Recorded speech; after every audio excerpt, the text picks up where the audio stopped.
Hi, I'm the Sandman. Today I will show you how to refill water into your sand picture.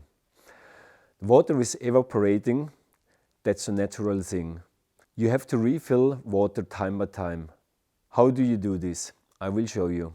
It's very simple. First of all, tilt your sand picture slightly, like you see here. Use a book. Take up water with your injector. Stick the needle on. Stick into the sand picture and now slowly push in the water.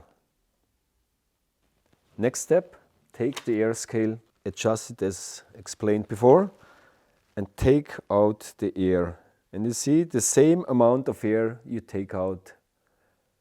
And you see now we're perfect. We are adjusted to the air scale and your sand picture again works perfect.